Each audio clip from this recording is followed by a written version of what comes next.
오후 2시, 김선영은 텅 빈 식당을 둘러보았습니다. 점심시간이 지났지만 손님은 한 명도 오지 않았어요. 스테인리스 통 안에는 오늘 아침 정성껏 만든 김치찌개가 그대로 남아 있었습니다. 무말랭이 무침도 시금치 나물도 마찬가지였어요. 선영인의 집밥이라고 적힌 간판이 바람에 삐걱거렸습니다. 30년 전 남편 창수 씨와 함께 달았던 그 간판이었어요. 페인트가 벗겨져 글씨가 희미해졌지만 선영 씨는 바꿀 생각이 없었습니다. 어머니, 이제 그만하세요. 핸드폰 너머로 아들 임주원의 목소리가 들려왔어요. 서울에서 회사를 다니는 아들은 매주 같은 말을 반복했습니다. 가게 정리하시고 서울로 오세요. 혼자 계시기엔 너무 힘드시잖아요.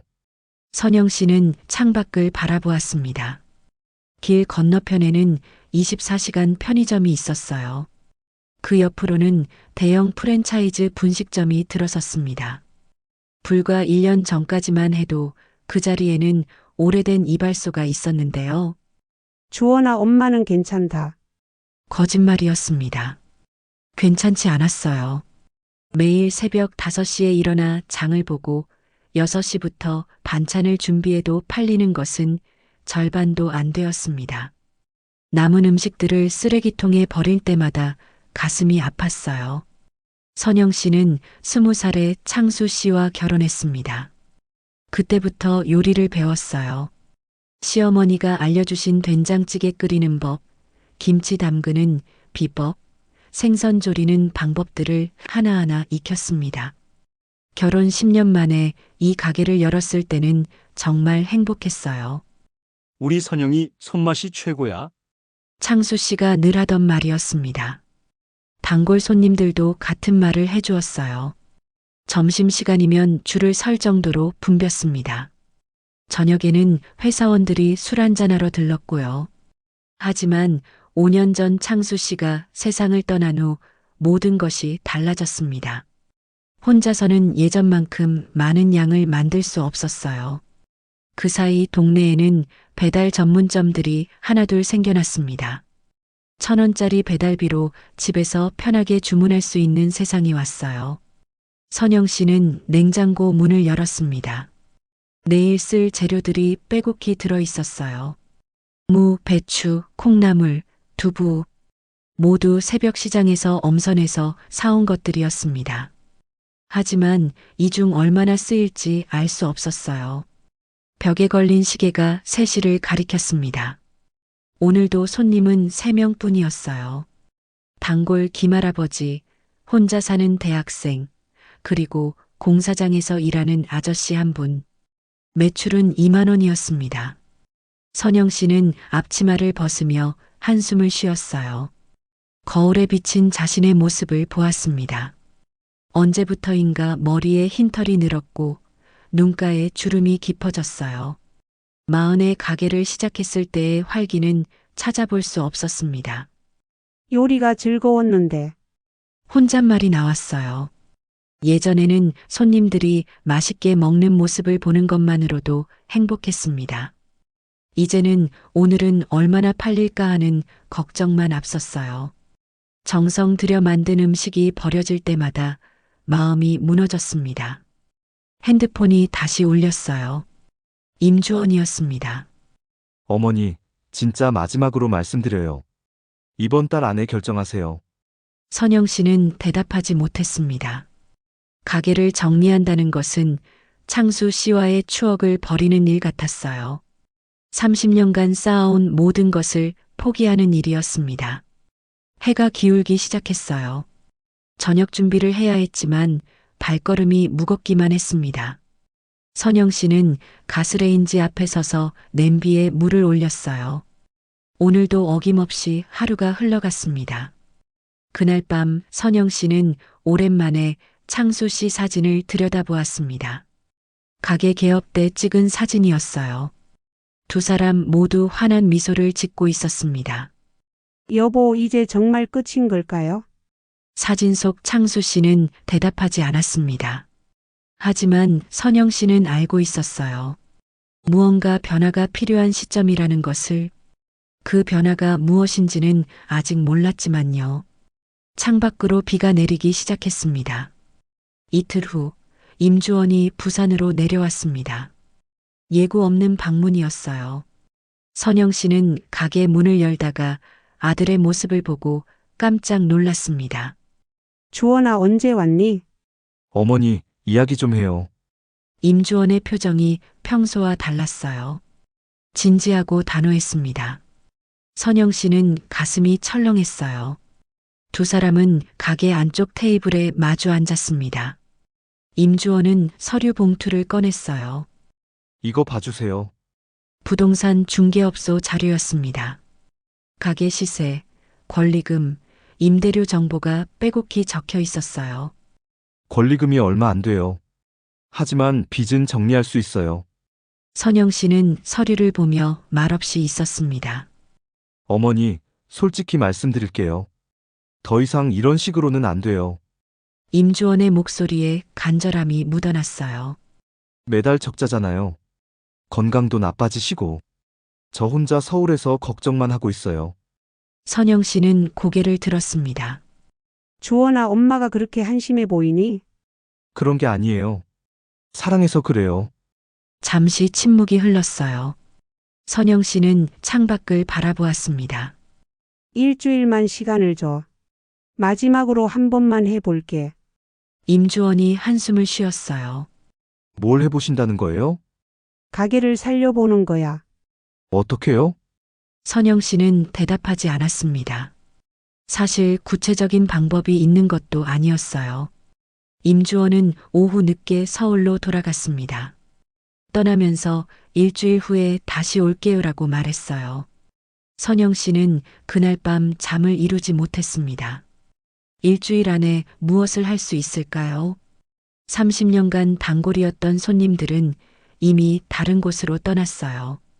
새로운 손님을 끌어들일 방법도 마땅치 않았습니다. 다음 날 아침 선영 씨는 일찍 일어나 시장에 갔어요. 평소보다 더 신선한 재료들을 골라 샀습니다. 생선도 채소도 고기도 최고급으로만 골랐어요.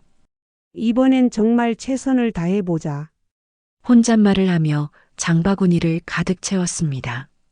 가게로 돌아와 반찬 준비를 시작했어요. 평소보다 2배 많은 양을 만들었습니다. 김치찌개, 된장찌개, 불고기, 생선조림, 나물 반찬까지 모든 요리에 정성을 쏟았어요. 점심시간이 되었습니다. 선영 씨는 기대에 찬 마음으로 손님을 기다렸어요. 첫 번째 손님은 단골 김할아버지였습니다. 어머니, 오늘 반찬이 많네요. 네, 할아버지. 오늘은 특별히 준비했어요. 김할아버지는 평소대로 김치찌개 한 그릇만 주문했어요. 두 번째 손님도 세 번째 손님도 마찬가지였습니다. 그들은 풍성한 반찬상을 보고도 평소와 같은 양만 주문했어요. 오후 2시가 되자 손님이 뚝 끊어졌습니다. 선영 씨가 정성껏 만든 음식 대부분이 그대로 남아 있었어요. 왜 안 오는 거지? 선영 씨는 답답한 마음에 가게 밖으로 나왔습니다. 길 건너편 프랜차이즈 분식점은 손님들로 북적였어요. 젊은 직장인들이 줄을 서서 기다리고 있었습니다. 선영 씨는 용기를 내어 지나가는 사람들에게 말을 걸어보았어요. 손님, 저희 가게 한번 들러보세요. 집밥 같은 반찬이 많아요. 하지만 사람들은 발걸음을 멈추지 않았습니다. 어떤 이는 고개를 돌리지도 않았어요. 1시간 넘게 서 있었지만 손님은 한 명도 오지 않았습니다. 선영 씨는 힘없이 가게 안으로 들어왔어요. 저녁 시간이 되어도 상황은 마찬가지였습니다. 정성껏 만든 음식들은 차갑게 식어갔어요. 이제 정말 끝인가? 선영 씨는 스테인리스 통 뚜껑을 덮으며 중얼거렸습니다. 하루 매출은 1만 5천 원이었어요.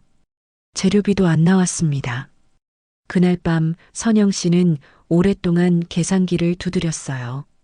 전기세, 가스비, 임대료를 계산해 보니 매달 최소 150만 원은 벌어야 했습니다.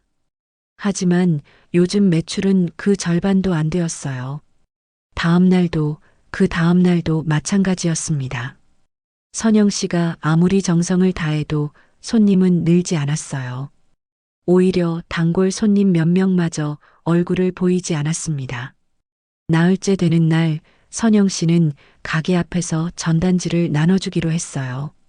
밤새 손으로 써서 만든 전단지였습니다. 선영이네 집밥 마이너스 엄마 손맛 그대로. 하지만 사람들은 전단지를 받지 않았어요. 받는 사람도 바로 쓰레기통에 버렸습니다. 아줌마, 길 막지 마세요. 한 젊은 여성이 차갑게 말했어요. 선영 씨는 얼굴이 화끈거렸습니다. 집에 돌아온 선영 씨는 거울을 보았어요. 며칠 사이 더 늙어 보였습니다. 눈가에 주름이 깊어졌고 입가는 아래로 처져 있었어요. 임주원에게서 문자가 왔습니다. 어머니, 어떠세요? 내일 모레 내려갈게요. 선영 씨는 답장을 쓰려다가 멈췄어요. 무슨 말을 해야 할지 모르겠었습니다. 그날 밤 비가 내리기 시작했어요. 선영 씨는 창가에 서서 빗소리를 들었습니다. 정말 포기해야 하나? 하지만 마음 한구석에는 여전히 무언가가 남아 있었어요. 30년 동안 이 자리를 지켜온 자부심, 창수 씨와의 약속, 그리고 요리에 대한 마지막 희망이었습니다. 하루만 더. 딱 하루만 더 해보자. 선영 씨는 작은 목소리로 다짐했습니다. 내일이 정말 마지막이 될지도 모르지만 그래도 포기할 수는 없었어요. 비는 밤새 내렸습니다. 약속한 일주일이 지났습니다. 임주원이 다시 부산으로 내려왔어요. 이번에는 큰 가방을 들고 왔습니다. 어머니, 어떠셨어요? 선영 씨는 대답하지 못했습니다. 지난 일주일 동안 매출은 더 줄어들었어요. 하루 평균 8,000원 정도였습니다. 가방은 왜 가져왔니? 어머니가 서울로 올라가실 쯤 챙겨드리려고요. 임주원의 목소리는 단호했어요. 더 이상 기다릴 수 없다는 표정이었습니다. 그때 가게 문이 열렸어요. 건물주 박 사장이 들어왔습니다. 사장님, 임대료 이야기 좀 해야겠어요. 선영 씨의 얼굴이 굳어졌어요. 임주원도 긴장한 기색이었습니다. 이번 달 임대료 아직 못 받았거든요. 그리고 박 사장이 잠시 말을 멈췄어요. 솔직히 말씀드릴게요. 다른 업체에서 이 자리 쓰고 싶다고 하거든요. 임대료 2배로 줄 수 있다고. 사장님, 30년 동안 여기 있었잖아요. 선영 씨의 목소리가 떨렸어요. 그건 알아요. 하지만 장사가 이 모양이니 박 사장은 말끝을 흐렸습니다. 다음 달 말까지만 주세요. 임대료도 정상적으로 못 내시면 계약 정리해야겠어요. 박 사장이 나간 후 가게 안은 조용해졌습니다. 임주원이 먼저 말을 꺼냈어요. 어머니, 이제 그만하셔야 해요. 선영 씨는 고개를 떨구었습니다. 한 달만 더 줘. 제발. 안 돼요. 더 늦으면 빚만 늘어요. 그럼 엄마는 어떻게 살라고? 서울에서 같이 살아요. 제발 고집 부리지 마세요. 두 사람 사이에 침묵이 흘렀어요. 선영 씨는 눈물이 날 것 같았지만 참았습니다. 오후에 임주원은 은행에 다녀왔어요. 돌아와서 통장을 보여주었습니다. 어머니, 대출 이자도 밀렸어요. 계속 이러면 큰일 나요. 선영 씨는 통장을 보며 한숨을 쉬었어요. 숫자들이 모두 빨간색이었습니다. 내일 중개업소 가서 정리 절차 밟을게요. 임주원이 말했어요. 아니야. 아직 안 돼. 그럼 어떻게 하시려고요? 선영 씨는 대답하지 못했습니다. 정말 방법이 없었어요. 저녁이 되자 임주원은 가게 정리를 시작했어요. 오래된 그릇들을 박스에 담았습니다. 이건 버리고 이건 가져가고. 선영 씨는 그 모습을 지켜보며 가슴이 미어졌어요. 30년간 써온 그릇들, 창수 씨와 함께 고른 주방기구들이 하나씩 사라졌습니다. 잠깐. 선영 씨가 말을 멈췄어요. 이 그릇은 안 돼. 시어머니가 주신 거야. 어머니, 그리고 이 냄비도. 아빠가 처음 사준 거라고. 임주원은 말없이 그릇을 다시 제자리에 놓았어요. 그날 밤 선영 씨는 가게에 혼자 남았습니다. 임주원은 모텔에서 잔다고 했어요. 선영 씨는 어두운 가게를 둘러보았습니다. 빈 테이블들, 식어버린 주방, 꺼진 간판. 모든 것이 끝을 말하고 있었어요. 냉장고를 열어보니 재료가 조금 남아 있었습니다. 무, 배추, 돼지고기. 내일이면 버려야 할 것들이었어요. 마지막으로 한 번만. 선영 씨는 앞치마를 둘렀습니다. 가스레인지에 불을 켰어요. 정성껏 김치찌개를 끓였습니다. 돼지고기도 볶고 계란말이도 만들었어요. 먹을 사람도 없는데 습관처럼 요리를 했습니다. 음식이 완성되자 향기가 가게에 퍼졌어요. 오랜만에 맡는 집밥 냄새였습니다. 그때 가게 뒤편에서 소리가 들렸어요. 선영 씨는 귀를 기울였습니다. 창문 너머로 보니 골목에 누군가 앉아 있었어요. 비에 젖은 중년 남성이었습니다. 선영 씨는 잠시 망설였어요. 하지만 발걸음은 이미 뒷문을 향하고 있었습니다. 여기 계신 분? 남성이 고개를 들었어요. 수척한 얼굴, 젖은 머리카락, 하지만 눈빛만은 맑았습니다. 죄송합니다. 비를 피하려고. 아니에요. 괜찮아요. 선영 씨는 남성을 다시 보았습니다. 초라한 옷차림이지만 어딘가 품위가 있어 보였어요. 잠시만 기다리세요. 선영 씨는 가게로 들어가 방금 만든 음식을 도시락에 담았습니다. 따뜻한 밥, 김치찌개, 계란말이, 깍두기까지. 이거 드세요. 선영 씨가 도시락을 건넸어요. 남성은 놀란 표정으로 도시락을 받았습니다. 이런, 어떻게 받을 수가? 그냥 버릴 음식이에요. 드시고 힘내세요. 남성의 눈에 눈물이 맺혔어요. 이 은혜는 평생 잊지 않겠습니다. 별 말씀을요. 성함이 어떻게 되세요? 박민호라고 합니다. 저는 김선영이에요. 이 가게 사장입니다. 박민호는 깊이 고개를 숙였어요. 김선영 사장님, 정말 감사합니다. 선영 씨는 가게로 돌아와 창문 너머로 박민호를 지켜보았습니다. 그는 도시락을 소중히 안고 골목을 떠났어요. 그날 밤 선영 씨는 이상하게 마음이 따뜻했습니다. 가게는 망해가고 아들은 떠나라고 하고 건물주는 나가라고 하지만 오늘만큼은 요리의 진짜 의미를 느꼈어요. 사람을 배불리 먹이는 것. 그게 요리의 시작이었는데 선영 씨는 중얼거렸습니다. 내일 임주원과 함께 중개업소에 가야 했어요. 가게를 정리하는 절차를 밟아야 했습니다. 하지만 오늘 밤만큼은 후회하지 않았어요. 비는 그치고 있었습니다. 다음 날 아침 임주원이 가게로 왔습니다. 손에는 중개업소 명함을 들고 있었어요. 어머니, 오늘 가서 정리하기로 했잖아요. 선영 씨는 앞치마를 메고 있었습니다. 주원아 미안해. 왜요?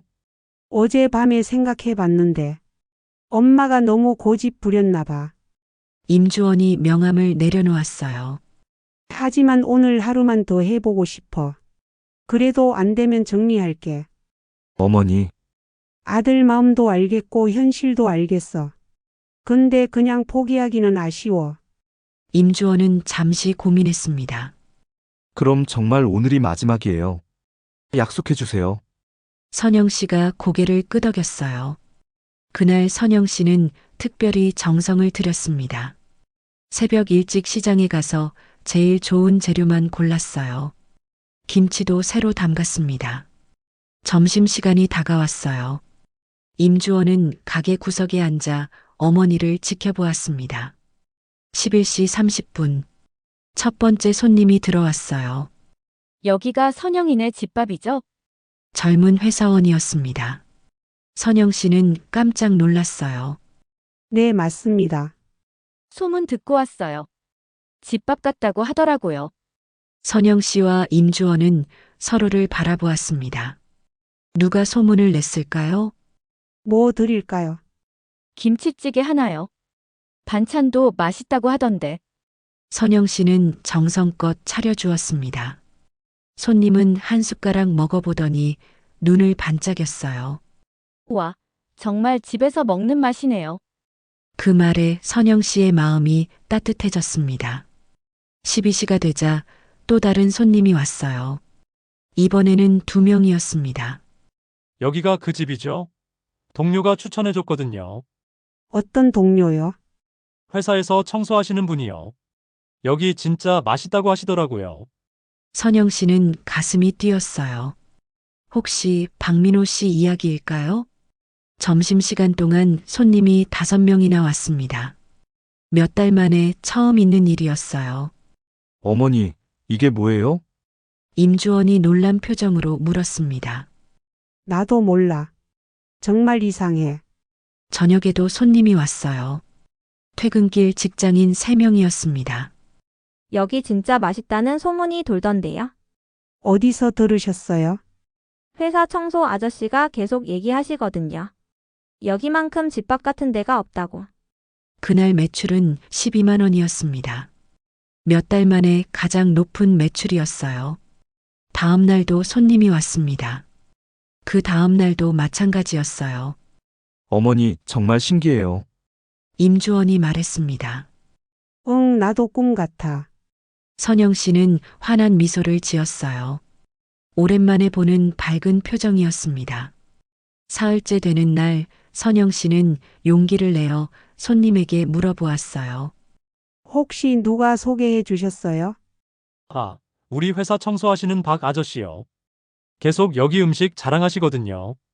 박 아저씨요? 네, 박민호 아저씨요. 원래 우리 회사 임원이셨다가 지금은 청소 일하시는데 선영 씨의 눈이 커졌어요. 그분이 임원이셨다고요? 네, 몇 년 전에 회사 비리를 고발하셨대요. 그 바람에 모든 걸 잃으셨다고. 손님이 나간 후 선영 씨는 가만히 생각해 보았습니다. 그날 밤 비 맞은 박민호 씨가 회사 임원이었다니요. 어머니, 그분이 소문 내신 것 같아요. 임주원이 말했습니다. 그런가 봐. 고마운 분이네. 그날 저녁 선영 씨는 박민호 씨를 위해 특별히 도시락을 하나 더 만들었어요. 비가 오면 다시 올 수도 있을 거라는 생각에서였습니다. 하지만 박민호 씨는 나타나지 않았어요. 일주일이 지났습니다. 가게는 완전히 달라졌어요. 점심시간이면 자리가 모자랄 정도였습니다. 어머니, 요즘 행복해 보이세요. 임주원이 말했습니다. 응, 정말 오랜만이야. 이런 기분. 선영 씨는 바쁘게 움직이면서도 즐거워했어요. 오랫동안 잊고 있던 요리의 기쁨을 다시 느꼈습니다. 미안해, 주원아. 왜요? 엄마가 너무 고집스러웠지? 아니에요. 어머니가 오르셨어요. 임주원이 미소를 지었습니다. 하지만 여전히 걱정돼요. 이게 언제까지 계속될지. 그건 나도 몰라. 하지만 지금은 감사해. 그날 밤 선영 씨는 계산을 해보았어요.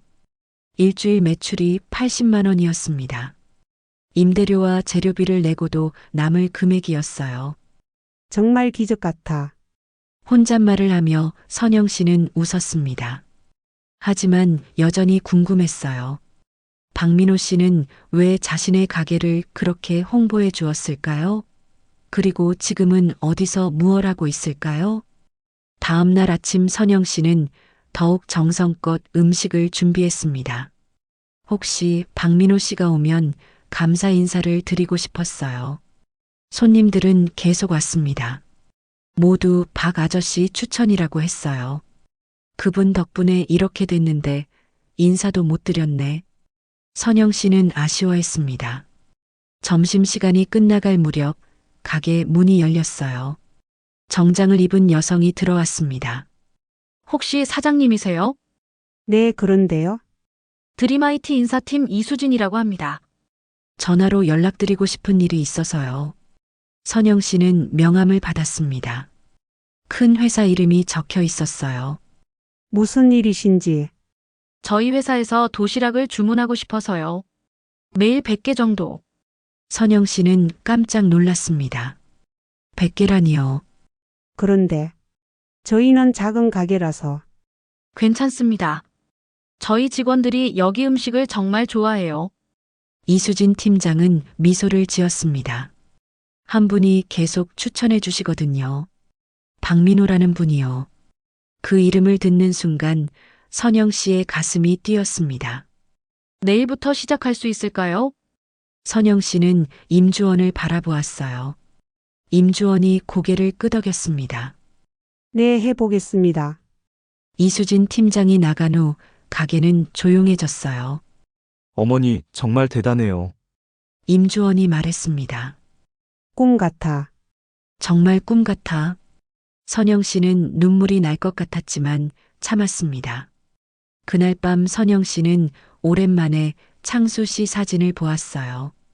여보, 우리 가게가 살아났어. 고마운 분을 만났거든. 사진 속 창수 씨가 미소 짓는 것 같았습니다. 내일부터는 정말 바쁠 것 같았어요. 하지만 두렵지 않았습니다. 오히려 설렜어요. 박민호 씨를 꼭 만나서 감사 인사를 드리고 싶었습니다. 드림IT 첫 도시락 배달 날이었습니다. 선영 씨는 새벽 4시부터 일어나 준비했어요. 100개의 도시락을 만드는 것은 쉽지 않았습니다. 임주원도 도와주었어요. 밥을 짓고 반찬을 나누고 포장하는 일까지 함께 했습니다. 어머니, 정말 할 수 있을까요? 해봐야지. 우리가 할 수 있는 최선을 다하는 거야. 오전 11시 도시락 100개가 완성되었어요. 선영 씨는 트럭에 도시락을 실었습니다. 드림IT 사옥은 생각보다 컸어요. 20층 건물이었습니다. 로비에서 이수진 팀장이 기다리고 있었어요. 사장님 고생하셨어요. 아니에요. 맛있게 드셨으면 좋겠어요. 직원들이 도시락을 나눠받았습니다. 모두들 기대에 찬 표정이었어요. 선영 씨가 로비를 나오려는데 익숙한 모습이 보였습니다. 청소복을 입고 걸레질을 하는 남성이었어요. 박민호 씨? 남성이 고개를 들었습니다. 바로 그날 밤 비 맞은 박민호 씨였어요. 김선영 사장님? 두 사람은 서로를 바라보며 놀랐습니다. 여기서 일하고 계셨군요. 네. 몇 달 전부터요. 박민호 씨는 부끄러워하는 기색이었어요. 사장님 덕분에 제가 다시 살아났습니다. 무슨 말씀이세요? 그날 밤 도시락. 정말 감사했어요. 그 후로 제가 사람들에게 사장님 가게를 소개했거든요. 선영 씨는 가슴이 따뜻해졌어요. 그래서 손님들이 온 거였군요. 사장님 음식이 정말 맛있었거든요. 엄마 생각도 나고. 박민호 씨의 목소리가 잠시 떨렸어요. 혹시 시간 되시면 이야기 좀 나눠요. 제대로 감사 인사도 드리고 싶고요. 그날 저녁 두 사람은 가게에서 만났습니다. 박민호 씨는 자신의 이야기를 털어놓았어요. 몇 년 전까지 대기업 임원이었다고 했습니다. 하지만 회사 비리를 고발한 후 모든 것을 잃었어요. 집도 직장도 가족도 떠났습니다. 몇 달간 길거리에서 지냈어요. 그날 밤도 비를 피할 곳이 없었죠. 힘드셨겠어요. 사장님이 주신 도시락을 먹으면서 생각했어요. 이런 마음으로 음식을 해주는 분이 계시구나. 박민호 씨는 잠시 말을 멈췄어요. 그 후로 용기가 났어요. 청소 일이라도 성실히 하자고. 그리고 사장님 가게를 알리고 싶었어요. 선영 씨는 감동했습니다. 고마워요. 정말 고마워요. 제가 더 감사하죠. 두 사람은 웃으며 이야기를 나눴어요. 박민호 씨 제안이 있어요. 네. 우리 가게 함께 해보실래요? 혼자 하기엔 벅찬 것 같아서. 박민호 씨는 깜짝 놀랐어요. 저 같은 사람이 괜찮을까요? 경험도 많으시고 성실하시잖아요. 저는 요리만 하고 다른 건 도와주세요. 박민호 씨의 눈에 눈물이 맺혔어요. 정말 괜찮으신가요? 당연하죠. 우리 함께 해요. 그렇게 박민호 씨가 가게에 합류했습니다. 박민호 씨는 정말 일을 잘했어요. 재료 발주, 회계 관리, 손님 응대까지 완벽했습니다. 선영 씨는 요리에만 집중할 수 있었어요. 드림아이티 도시락도 인기였습니다. 매일 주문이 들어왔어요. 다른 회사에서도 문의가 왔습니다. 몇 달이 지났습니다. 선영이네 집밥은 완전히 달라졌어요. 점심시간이면 줄을 서서 기다려야 했습니다.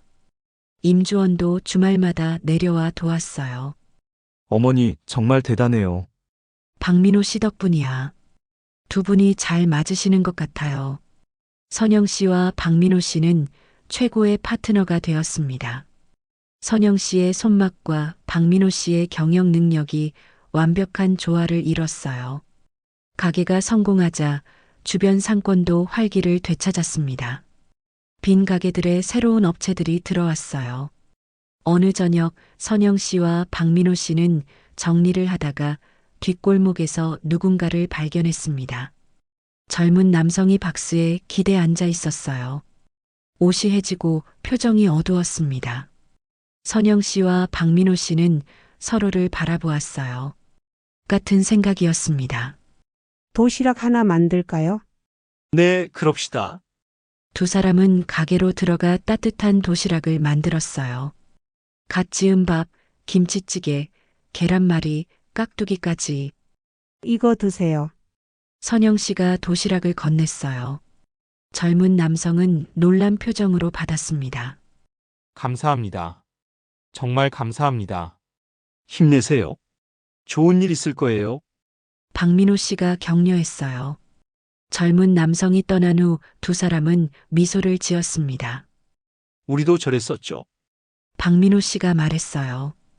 그때 만나지 못했다면 인연이었나 봐요. 선영 씨가 대답했어요. 그날 밤 선영 씨는 창수 씨 사진을 보며 말했습니다. 여보, 우리 가게가 많은 사람들에게 도움이 되고 있어.